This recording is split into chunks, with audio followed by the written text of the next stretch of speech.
In Australia, foreign tourists Greg and Heather arrive at the pier for a cage diving tour that will let them swim with sharks. A vendor named Dave warns them that during the last trip, a shark bit off a college kid's groin, but they dismiss it as a joke. Just then, tour guide Tucker shows up and asks them a few questions, quickly learning that no one knows where they are. He teases them about it before taking them aboard his boat. During the trip, Tucker shares tales of his near-death encounters with sharks. He's been swimming with them since childhood and even has a large scar to prove it.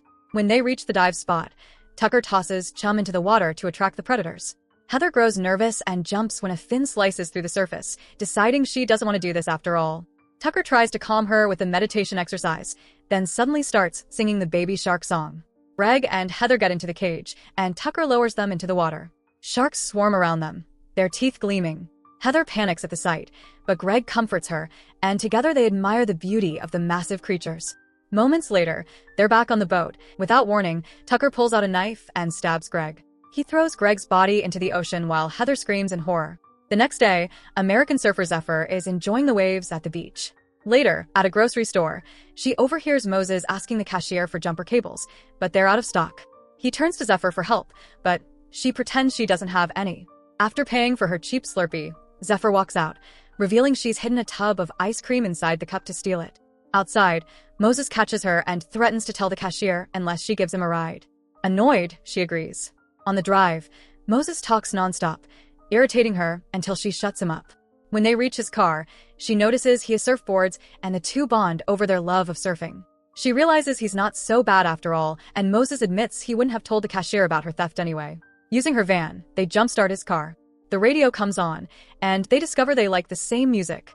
That night, they hook up in Zephyr's van outside Moses' house. Afterward, Moses jokingly throws her fin key out the window. They chat, learning more about each other, until Moses goes inside to make breakfast. When he returns, the van is gone. Zephyr has driven to the beach to surf. There, she realizes she forgot her fin key. She searches a nearby truck and is startled when its owner, Tucker, appears. He hands her a spare and praises her for being brave enough to surf alone at night. After he leaves, Zephyr gets a message from Moses asking why she took off. She tells him she wanted to catch the early waves but hesitates when he asks to join her. Suddenly, Tucker throws a bag over her head. She struggles, but he holds on until she passes out. He injects her with something, tapes her mouth shut, hides her inside a surfboard case, and loads her into his truck. At the pier, Dave's dog growls at Tucker. Tucker carries Zephyr to his boat and locks her away. Hours later, Moses finds Zephyr's abandoned van. He tries calling her, but her phone is inside. Meanwhile, Zephyr wakes up handcuffed to a bed in a small room with Heather and a bucket for their waste. She yells for help, but only Tucker hears her, enjoying the sound as he eats breakfast. On the wall, she notices another woman's name scratched into the surface, proof Tucker has done this before. She searches for something to pick the lock, but finds nothing. Heather says nobody will be looking for her. Zephyr admits she's in the same situation. Elsewhere, Moses is on his way to work when he spots Zephyr's van being towed. He rushes to the police station and explains that the van is her home, so it's suspicious she'd leave it. The officer asks for Zephyr's full name, but Moses doesn't know it, so no report can be filed. Back in the cabin, Heather cries about never seeing her mother again. She admits she should have listened when her mother warned her not to take a gap year. Zephyr reveals she grew up in foster care, came to Australia to escape, and has even been in juvenile detention. To lighten the mood, she tells a joke that makes Heather laugh. Then Zephyr notices Heather's bikini top has an underwire and asks for it. Heather tosses it to her, and Zephyr manages to remove the wire. But before she can pick the lock, Tucker enters with sandwiches and water. Sitting uncomfortably close, he talks about predators in the sea, even tasting Zephyr's sweat before leaving. Zephyr throws the top back to Heather and starts working the lock, but she grows dizzy and drops the wire. Tucker has spiked the water. Heather passes out, and Tucker returns to take the underwire before Zephyr also loses consciousness. When Zephyr wakes up, she's handcuffed to a chair on deck. Tucker is setting up a camera and lights. Heather is tied to a crane chain. Tucker says God isn't in heaven, he's in the sea.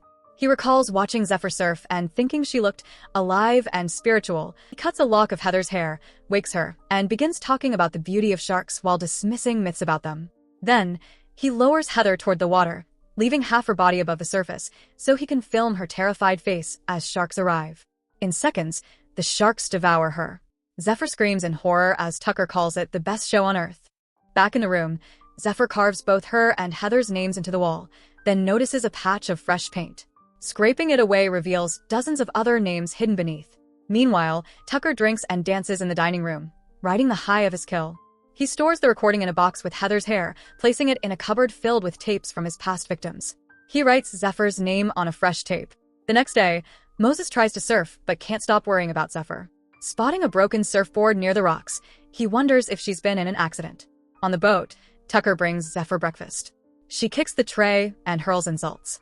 He defends himself, saying sharks are part of the ecosystem and deserve to eat, but she mocks him, calling him a worm pretending to be a predator. Wounded, he storms out. That's when Zephyr notices the bucket has a handle. She breaks it off. In the evening, Tucker eats dinner while watching one of his tapes. He then mixes some medicine into a sedative, fills a syringe, and heads to the girl's room. Just as he's about to inject Zephyr, she stabs his neck with a broken bucket handle, making him fall back and hit his head on the other bed.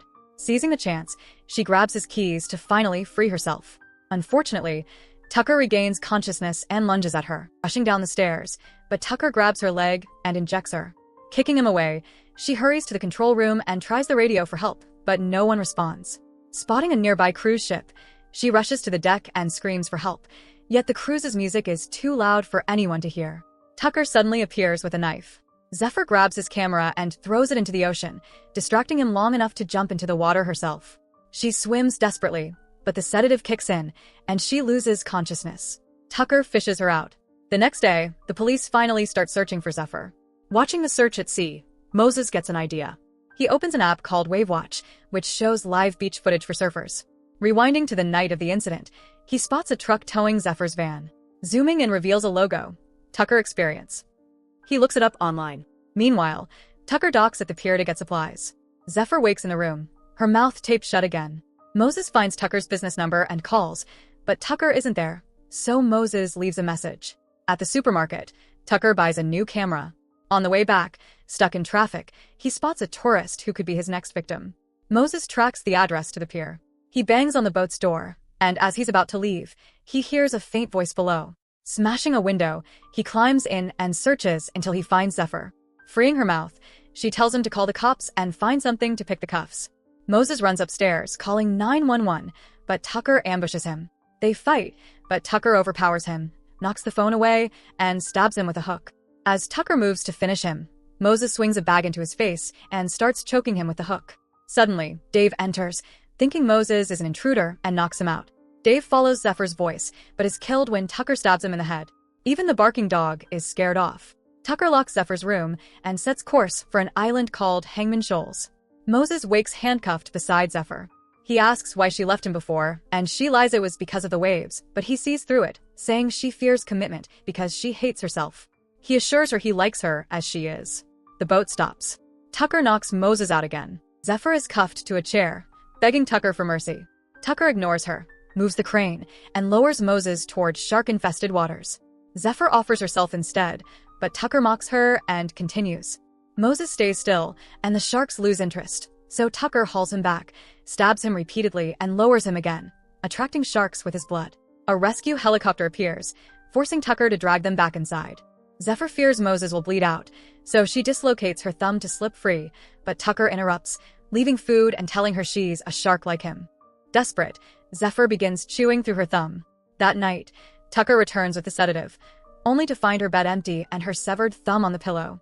She locks him out, races to the control room, and starts the boat. Tucker cuts the power, stopping it. Spotting a party on a nearby island, she searches for a flare. When Tucker closes in, she fires the flare at him and flees, locking herself in the kitchen. She smashes the skylight to escape, but her harness snags. Tucker pulls her down and they struggle. She stabs his hand, hits him with a frying pan, and runs. Tucker turns on the deck light and spots her swimming to the island. He readies his harpoon, then chases her in his speedboat. Reaching shore, he tackles her, knocks her out, and drags her back. When Moses wakes, he's cuffed to a chair. Zephyr is suspended above the sea, bleeding. A shark circles below. Tucker lowers her, ready to film. Zephyr kicks the shark away, angering Tucker. He pokes at it with the hook, but the shark steals it. Zephyr grabs the hook, climbs the crane, but Tucker startles her into falling into the water. The shark approaches, but instead of attacking, it spares her, having also been hurt by Tucker. Climbing aboard, Zephyr finds the harpoon and shoots Tucker, knocking him into the sea.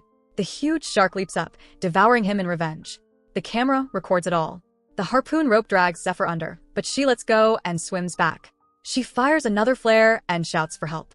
A ship answers with its horn and heads toward her. She rushes to an unconscious Moses, begging him to wake, telling him he's all she has. He stirs, smiles, and says, "I knew it." So that's it. Hope you enjoy the story. Subscribe and press the bell icon for more videos.